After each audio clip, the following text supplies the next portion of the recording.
Do you recall those brands that were everywhere? Billboards in malls, dazzling adverts in magazines, and shopping bags swinging from every teen's arm like a badge of coolness? Well, blink twice, since a lot of them are going away faster than the Black Friday offer in 2025. Some apparel labels aren't just going out of style, they're going away for good. And if you still have a hoodie or a pair of jeans from one of them, good for you. By next year, it could be called vintage. So get ready, because we're going to count down 10 big clothing businesses that are slowly going out of business. These labels range from once unstoppable fashion superstars to names that have been forgotten because of fast fashion and TikTok fads. Let's start with the ones that dropped the most. 1. Sears. From retail royalty to retail ruin, Sears was probably a part of your childhood if you grew up in the US. They didn't simply sell garments back then, they sold everything. Need a suit for prom, a fridge, a car battery, or perhaps a whole house? Sears has everything in one catalog. But in 2025, Sears seems like a ghost from the past of capitalism. There used to be more than 3,500 stores here, but today only a few lonely ones remain, like relics of a time long gone. Going into one today? It seems like going into a museum that has been closed for a long time. The lights flicker, the shelves are half empty, and the aisles are so quiet you can hear the sound of their failure. What went wrong? All of it. While the rest of the world raced into the future, Sears held on to the past. Sears was still selling vacuums like it was 1997, even though Amazon was changing the way people shop. Their website was a mess, their storefronts were old, and their prices? Let's just say that individuals weren't eager to pay for a journey down memory lane.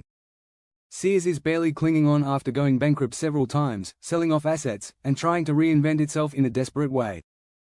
You probably haven't been inside one in years unless you like shopping beneath flickering fluorescent lights near to a roof that leaks. 2. JCPenney. The story of self-sabotage. JCPenney used to be the most important store in any mall in the US. It was the best place to get clothes for school, cheap household items, and business casual clothes that didn't cost a lot. But in 2012, JCP chose to reinvent itself, which led to its own demise. The business got rid of deals and coupons, which their loyal customers appreciated. Instead, they came up with an everyday low price plan that no one wanted. People who were shopping were perplexed. Mad. And then, poof! Customers had already moved on by the time JCP tried to fix things. They went bankrupt in 2020, and the brand's value fell below $100 million, which was a huge decline in value. JCPenney stores still exist, at least on paper. But what's inside? The lights are dim, the displays are old, and the clearance racks look like they haven't been touched since 2005. The brand is still having trouble keeping up in a world driven by TikTok trends and Amazon Prime, even though the current owners are trying to update it. 3. Reebok. From gym star to clearance bin. It's hard to believe, but Reebok used to be the best brand of athletic shoes. They were more popular than Nike in the 1980s. Their white leather aerobic shoes were everywhere, fitness fans had to get them. Reebok owned more than a third of the US athletic shoe market by the middle of the 1980s. But what about today? They don't even matter in the sneaker battles. What happened then? It was a fatal blend of faulty strategy and corporate lethargy. Nike signed the best athletes and kept coming up with new ideas, while Reebok just went along with it. It looked like a good idea when Adidas bought Reebok in 2005. Instead of giving the brand a boost, Adidas put it in the dark. Years went by. Reebok went away. In 2021, Adidas ultimately let them go. Reebok is trying to make a comeback, but they feel like MySpace in the TikTok world because the market is full of hyped sneaker drops and Gen Z demand. Their shoes are still around, but most of them are on sale. Reebok is going directly to the fashion graveyard until they discover a radical new approach. 4. Abercrombie & Fitch. From cool to cancelled. Once upon a time, going inside an Abercrombie & Fitch store felt like going into a nightclub, even though you weren't old enough to be there. Loud music, dark lights, air thick with cologne, and models without shirts. It was a full mood. And teens couldn't get enough of it in the 2000s. But that exclusivity? It got worse with time. Abercrombie's whole business was based on appearances and the belief that if you didn't fit their image, you didn't belong. Their CEO said they only wanted cool, good-looking people to wear their garments. That way of thinking worked, until the world changed. People began to ask legitimate questions. Why are your sizes so small? Why does your store smell like perfume and feel like a haunted house? And why do your ads look like scenes that were turned down by a frat boy dating app? In the end, the backlash was strong: lawsuits, Supreme Court cases, and viral exposés. What used to be cool became a warning story about bad branding. Abercrombie has tried to change its name, which is a good thing. A new mood. A new logo. Less silly stuff without shirts. The harm was done, though. Teenagers moved on. Gen Z isn't interested in what Abercrombie is selling, either in a figurative or literal sense. 5. American Apparel. From ethical icon to internet trash, American Apparel used to be the brand for cool people.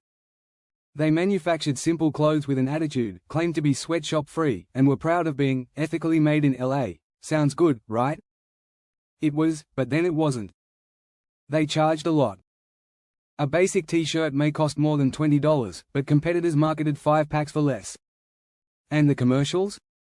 Let's just say they went too far and got into trouble a lot, which is why they were often prohibited and were almost inappropriate. Parents didn't like it. People who didn't like it spoke bad things about it. Then there were scandals following scandals, mostly about their CEO, who was quite contentious. The business went bankrupt twice, and by 2017, all of the American Apparel stores were closed. Today, it just exists as an internet brand, without its "Made in the USA" mission or its cultural coolness. It used to be a sign of conscious fashion, but now it's just another brand in a crowded internet store. 6. Ed Hardy, the most outrageous fashion flameout. Yes, Ed Hardy. Ed Hardy was the wardrobe department for a reality TV show in the early 2000s. T-shirts with tattoo designs. Skulls in neon.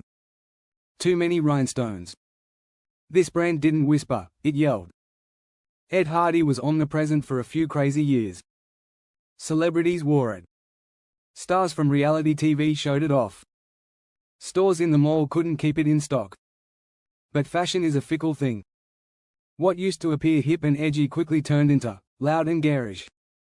The designs didn't change. People's tastes altered. And Ed Hardy was already a joke by the time the reaction came. You might still be able to get it at discount stores or shady cologne stalls today, but it's safe to say that the brand burned bright and then went out.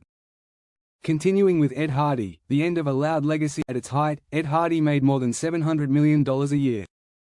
That's a lot of money for a firm that sells rhinestones and tattoo art. What went wrong? Too much exposure. They put the brand on everything, from energy drinks to wine bottles to phone covers. What used to be cool and unique became common, and not in a good way. Ed Hardy became a walking advertisement for lousy taste, which is what comedians made fun of and reality TV shows used to make fun of a character's clothes. By 2010, it was fashion's worst enemy. People who used to wear Ed Hardy with pride were now claiming they never did. What about today? The brand is still around, but not really. You might find it in dark discount bins, budget stores, or even your uncle's closet. It's like an embarrassing picture from high school. You don't throw it away, but you don't show it off either. The demise of Ed Hardy is a great example of what occurs when a fad turns into a joke. Warning, it never ends nicely. 7. Coldwater Creek, the couch fabric wardrobe that time forgot. Coldwater Creek was once a darling of catalog buyers worldwide. It was comfort fashion before comfort was chic, with elastic waistbands, floral tunics, and outfits that looked a lot like your mum's favorite couch. And it did work. At its peak, Coldwater Creek had almost 400 locations across the country and made more than $1 billion in sales. Who are they trying to reach? Women over 50 who put comfort ahead of fashion. But here's the thing, they never changed. While all the other brands were trying to get TikTok users, athleisure, and eco-conscious millennials, Coldwater Creek was entrenched in its garden party style. Older clients with fixed incomes stopped buying things when the recession arrived in 2008. Younger customers didn't like the brand since it sounded like book club at 3, lights out by 8. In 2014, they went bankrupt. Then they did it again in 2020. The brand is still around today, both online and in a few places here and there. But let's be honest, their website looks like it's powered by dial-up, and the storefronts feel more like time machines than places to shop. That might be fine with their loyal admirers. But what about the rest of the world? Coldwater Creek is a brand that hasn't changed in a long time. 8. Diesel, expensive denim that no one wanted. Back in the day, Diesel was the cool kid with the bad attitude. They wore $300 jeans with rips, patches, and enough edge to cut through a runway. What is their slogan? To live well. But what about 2025? Wearing diesel jeans is like playing your old MySpace playlist in public. It's nostalgic, a little humiliating, and entirely out of style. Here's why it failed. Their prices made sense when the economy was doing well, but they didn't work when it was bad. When everyone else switched to joggers and leggings, Diesel stayed with stiff, expensive denim. While other brands focused on comfort, sustainability, and low prices, Diesel kept shouting "premium" to people who were saving up for rent.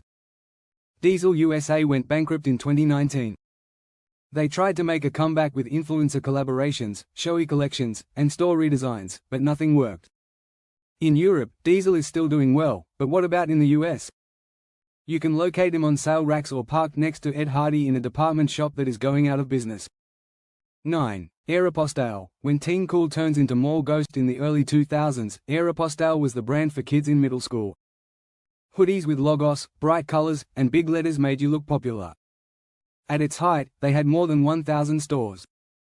What now? Only about 300 are still alive, and a lot of them are stuck between closed Claire's stores and vacant pretzel stands. What happened? They didn't want to grow up. As teens became more interested in minimalism and being real, Aeropostale kept blasting their name on every hoodie like a teen who wanted attention. In the meantime, social media influencers took the place of mannequins in malls, and fast fashion firms like Shein and H&M surged ahead. In 2016, Aeropostale went insolvent. Mall owners helped them out, mainly to keep the mall from having additional empty spaces, but the brand has never really come back. Aeropostale today is like your uncle trying to use Gen Z slang, well-meaning but painfully out of date. It exists, but is it doing well? That ship left when skinny jeans did. 10. True Religion. The great disappearing act of denim. If your pants didn't have a horseshoe on the back pocket, did you even try? True Religion jeans were expensive and had bling on them. They cost $250 and said, "Look at me." There were a lot of them, on celebrities, influencers, and at every party when someone used too much hair gel. In the 2000s, the brand took off. Sales went from $9 million to $370 million, and they established more than 140 locations throughout the world. But like other trends that are based on flash and ego, it fell apart quickly. Athleisure became the most popular style. People traded in their jewels for joggers. True Religion was stuck in 2005, with its showy finishes and strong embroidery. People stopped buying. The brand didn't. In 2017 and 2020, they went bankrupt twice. More than 100 stores shut down. True Religion has tried to change with the times by making t-shirts, sneakers, and working with influencers, but it still feels like it's stuck in the past. True Religion's fade was loud, going from VIP fashion flex to sale rack normal. Last thoughts, outro. What do all of these brands have in common? They didn't listen anymore. They stopped changing. They clung to the past as everyone else raced toward the future, where comfort, sustainability, digital access, and diversity are now king. In fashion, you have to keep moving forward or you'll lag behind. Quick. So the next time you go shopping, think about whether you're buying a legacy or just something that reminds you of the past with a 70% off sticker. Please tell us in the comments which of these companies you used to enjoy and when you stopped.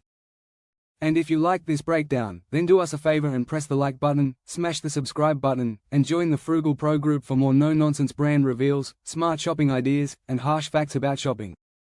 See you next time. Be smart when you shop. Be careful. And don't pay too much for fame that has faded.